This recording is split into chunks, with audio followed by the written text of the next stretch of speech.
Halo, salam kuliah desain. Kali ini kita akan bahas tentang retail design volume 1 ya. Dan bahas apa aja sih dalam retail design. Mungkin pembahasan tidak akan terlalu detail, tapi bisa membantu teman-teman yang tertarik mendesain retail untuk lebih mendalami lagi apa aja yang perlu diperhatikan saat kita harus mendesain interior retail ya. Kita akan bicara retail design, kebetulan sangat berhubungan untuk kuliah desain interior komersial. Ya. Next, kita akan bicara dulu tentang apa itu retail. Ya. Bagaimana dari masa ke masa cara mendesain retail itu bekerja. Ya. Dalam dunia perbelanjaan, jual beli tentu saja kita sehari-hari ya, itu sangat dekat dengan kita. Sebagai desainer interior, tiada hari mungkin ya, kita itu tidak berbelanja, mulai dari di warung di sebelah rumah, di Indomaret, Alfamart, sampai ke mall, mungkin sampai ke luar negeri, ke butik tertentu, ya. Ternyata ada banyak variannya nih. Retail itu seperti apa, ya. Ada banyak variannya. Ya, kita akan coba bahas satu persatu, apa aja sih yang perlu sebenarnya kita saat mendesain sebuah retail, ya. Aktivitas belanja itu adalah merupakan keseharian kita ya. Kita itu membuat relasi dengan apa yang namanya kenyamanan saat berbelanja ya. Kita akan memilih tempat belanja yang mana, yang satu dan yang lain itu tentu saja tergantung apa yang kita rasakan ya. Tidak sekedar oh ya pokoknya di situ ada barang, tidak. Ternyata kita memilih sebagai seorang konsumen, tapi sebagai desainer kita juga memberikan pilihan.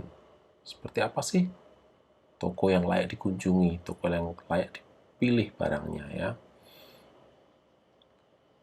Desain setiap tahun mengalami perubahan.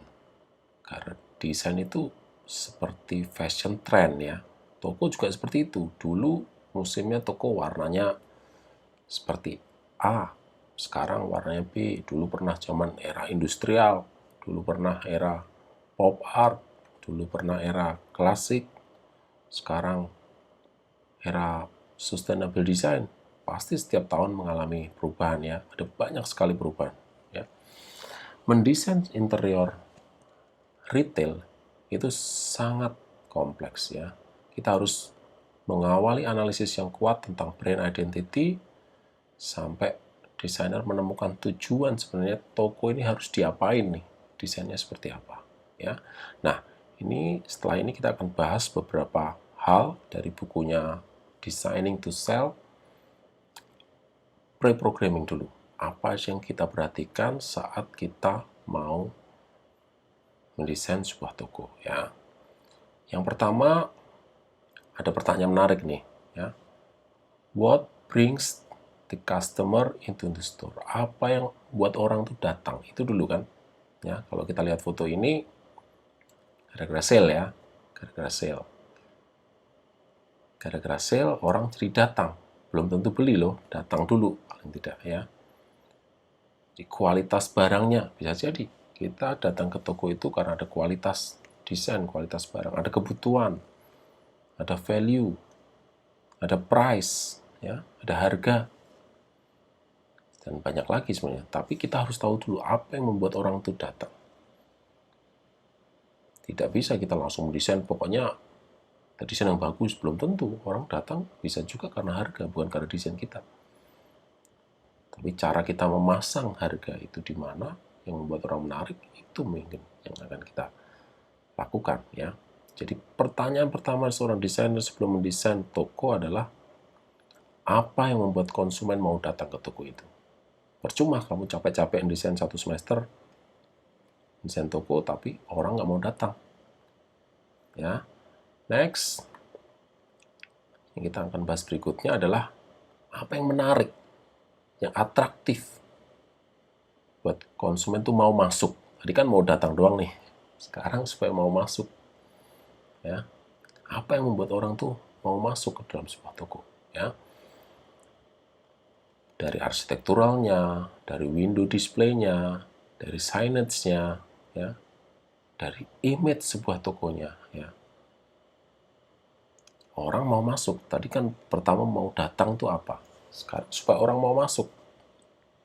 Gak cuma datang doang di depan toko kan banyak ya. Kalau kita ke mall belum tentu kan masuk toko, tapi kita udah datang nih minimal.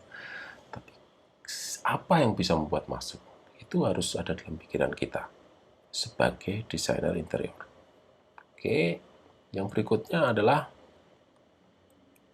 apa yang konsumen persepsikan, ya, terhadap environment store-nya itu. Ya, ini ada sebuah contoh sebuah toko yang membuat relasi nih antara eksterior dan interior, ya. Ada hal yang dirasakan, membuat orang ingin eksplor, ya, membuat orang ingin eksplor. Apa sih yang ada di toko itu? Penasaran gitu kan. Jadi kita mau masuk. Itu pertanyaan nomor 3, ya. Pertanyaan berikutnya yang harus kita perhatikan saat mendesain toko adalah apa yang membuat konsumen benar-benar masuk. Tadi kan yang membuat masuk apa? Sekarang benar-benar masuk di dalam toko. Ya, apa nih? Destination point-nya, ya, floor plan-nya, signage-nya, display-nya, environment factor, ya, lighting-nya dan sebagainya, ya. Jadi ketika sudah di dalam, apa yang harus kita lakukan untuk memaintain orang ini benar-benar ada di dalam gitu, gak sekedar lewat-lewat aja kan gitu.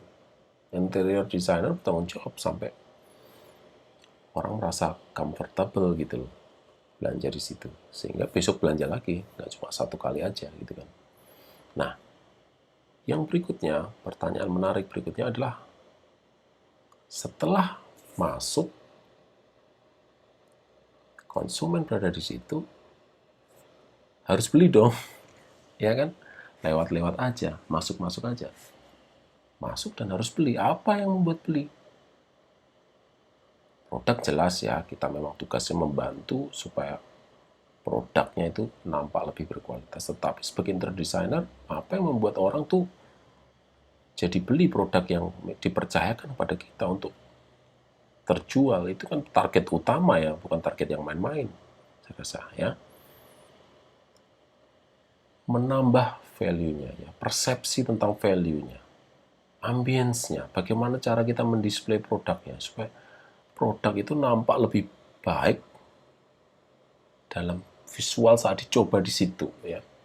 Kita harus memberi lighting yang baik, membuat background tempat produk yang baik sehingga produk itu tidak tenggelam di antara desain kita yang mungkin terlalu bagus, justru produk itu tenggelam, orang tidak memilih produk itu. Jadi kita harus membuat background kira-kira seperti itu ya, stage, membuat penari latar supaya penyanyi utamanya ini yaitu produk itu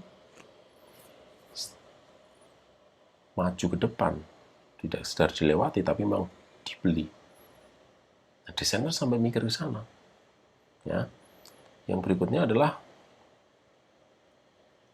apakah kita juga ya bisa berperan dalam environment ya. Visual image-nya, merchandise-nya seperti apa ya. Apakah lighting, color-nya itu sesuai, materialnya sesuai ya. Point of view-nya sesuai atau tidak. Ketika temanya misalnya contoh ini temanya lingkungan gitu, material produk yang kita gunakan harus sesuai dong sama produk yang kita jual. Tidak bisa kita bikin yang lain-lainnya. Gitu. Harus sesuaikan dengan environment-nya.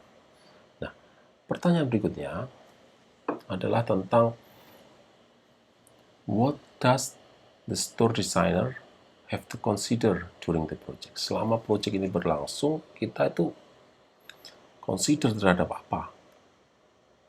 Kan sebagai desainer ya. Ini sebagai contoh, ini misalnya tokonya Fitra ya. Corporate culture-nya seperti apa? Ya. Apakah budget atau tidak. Misalnya pamerannya budget, ini kan pakai kayu-kayu palet ya, kayu bekas. Kita tata ternyata bisa bagus juga gitu. Schedule, ya, merchandise-nya, quotes-nya, image-nya, corporate culture terutama ya. Ada tipe perusahaan yang seperti apa? Ada tipe perusahaan seperti apa? Jadi kita harus memahami tuh konsep-konsep tentang corporate culture-nya. Ya. Budget tentu saja ya. Sangat penting sebagai desainer untuk memperhatikan setiap detail. Jadi interior designer itu bukan sekedar apa ya, mengubah citra sebuah ruang, tetapi kita benar-benar harus tune in, masuk sebagai konsumen, masuk sebagai owner, juga masuk sebagai desainer di situ. Kita harus apa? Role playing ya, bermain peran di situ supaya kita bisa mendalami. Sebelum kita berangkat mendesain, kita harus gather semua informasi. Ya. Yang berikutnya adalah objektifnya, tentu saja ya. Tujuan dari toko, mendesain toko itu apa ya. Toko ini harus stand out, nomor satu kan. Biasanya kan toko terletak di deretan pertokoan ya. Tokonya ada banyak. Jadi harus stand out, harus berbeda dari yang lain ya.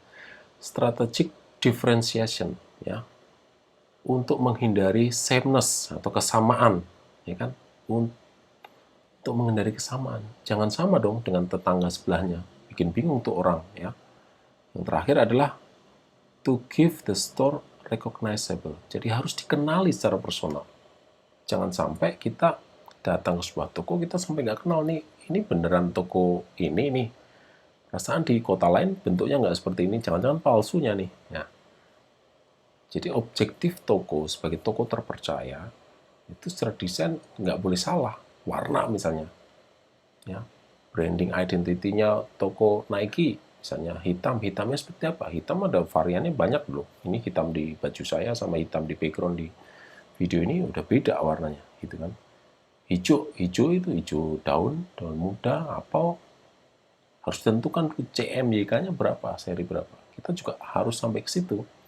Jangan sampai kita salah branding ya. Jadi objektif dari store design itu tentu saja adalah recognizable. Jadi dikenali dengan mudah. Ya, sehingga produk itu memang brandingnya kuat. Ya, berbeda dengan sebelah-sebelahnya yang lain. Percuma dong kita desain capek-capek sama aja gitu. Apa bedanya? Nah, itu yang perlu hal-hal, ada 8 hal ya tadi yang kita bisa pertanyakan sebelum kita mendesain ya. Saya ulangi sebentar. Banyak ya tadi ya.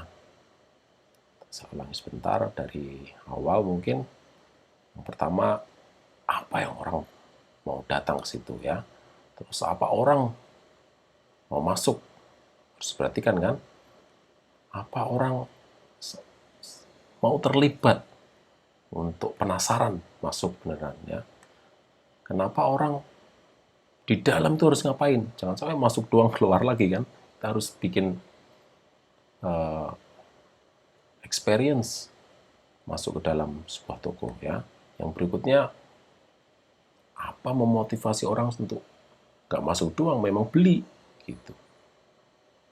Melalui warna, melalui penempatan barang, cara menaruh barang, ya. Yang dekat dengan kasir itu barangnya apa, ya. Yang paling penting mungkin taruh di belakang dan sebagainya ya. Yang berikutnya adalah secara image ya, environmental, cara ngatur lightingnya dan sebagainya, itu juga kita harus perhatikan. Lalu apa aja yang harus diperhatikan ya sebagai desainer selama proyek itu berlangsung kan, corporate culture-nya ya, schedule-nya, budgetnya, semuanya, everything ya. Intinya kita harus memperhatikan every single detail saat kita mendesain toko ya. Nah, yang berikutnya tentu saja objektif. Sehingga toko itu yang berhasil adalah toko yang recognizable. Jadi toko yang dikenali sebagai toko itu. Jangan sampai kamu mendesain toko Apple tapi kayak Samsung. Kan parah ya. Teman-teman harus desain Toko A, ya sesuai corporate culture-nya toko A. Ya, secara objektif itu harus dipenuhi. Nah, itu kira-kira untuk pembahasan kita kali ini. Jangan terlalu panjang. Sampai jumpa di video berikutnya, masih tentang retail atau tentang proyek-proyek lain. Ya, salam kuliah desain. Sampai jumpa.